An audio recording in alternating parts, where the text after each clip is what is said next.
Welcome back. We are here for another Fight Entertainment Index. We are here to talk about UFC 272, the blood feud, the rivalry, everything in between Jorge Masvidal and Colby Covington. Check this out. The first fight we had on this card was Sergey Spivak, Greg Hardy. Cool fight.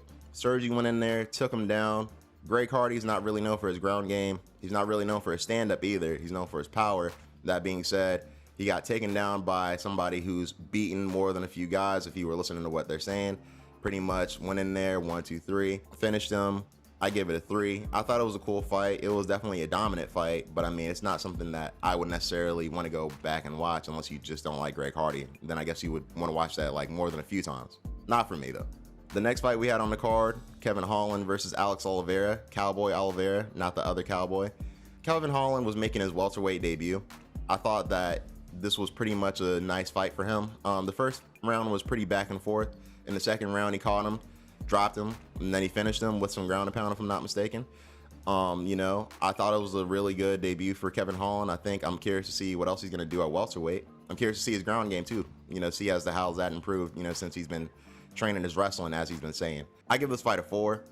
I thought it was a cool fight. I thought it was a decent finish. Kevin Holland went in there, stuck his thumbs up. I thought that was pretty cool. So shouts out to him. The third fight was Bryce Mitchell versus Edson Barbosa. Camouflage shorts versus one of the fastest kickers I've ever seen in UFC. And the UFC embedded, if you listen to Edson Barbosa talk, he actually said, I think Bryce Mitchell just going to go in there and hold me down. And that's exactly what he did.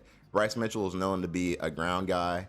He did catch him in the second round because of his ground work in the first round, I believe. But that being said, the whole fight was dominant. Edson Barbosa didn't really look like he was in there at all. I give this fight a 3. I thought Bryce Mitchell did a good job controlling this fight. I think Bryce Mitchell does what he normally does. I'm curious to see what else he does in the future as well. RDA versus Renato Moicano. Pretty much RDA, future Hall of Famer, went in there, dominated Renato from round 1 to round 5, except in round 5, I'll say Renato was showing some heart. He had shown some heart for taking the fight in the first place. No disrespect to him. But that being said, he went in there and got beat by a future Hall of Famer and RDA, I give this fight a 3. I keep on forgetting that this fight was actually 5 rounds. I only remember the 5th round. It seemed like things kind of picked up towards the end of the fight, maybe a little bit in the 4th and 5th. But for the most part, this fight was just dominance from the beginning. Actually, RDA was saying, hey, look, why didn't this corner stop it? And I agree. I think towards the middle of the fight, I was like, this isn't going to get too much better for Renato. Showing heart is nice, but he was just getting beat for a certain part of that fight. But it is what it is. Shouts out to the both of them. The main event, Jorge Masvidal versus Colby Covington. The blood feud, the rivalry, the bitter friendship that went wrong. If you've been watching these two fight, you knew how this fight was going to go. Most people in the MMA community knew how this fight was going to go. Colby Covington goes in there, takes him down, beats him, rinse and repeat. It's pretty much what happened for 5 rounds. Colby Covington went in there and dominated Jorge Masvidal.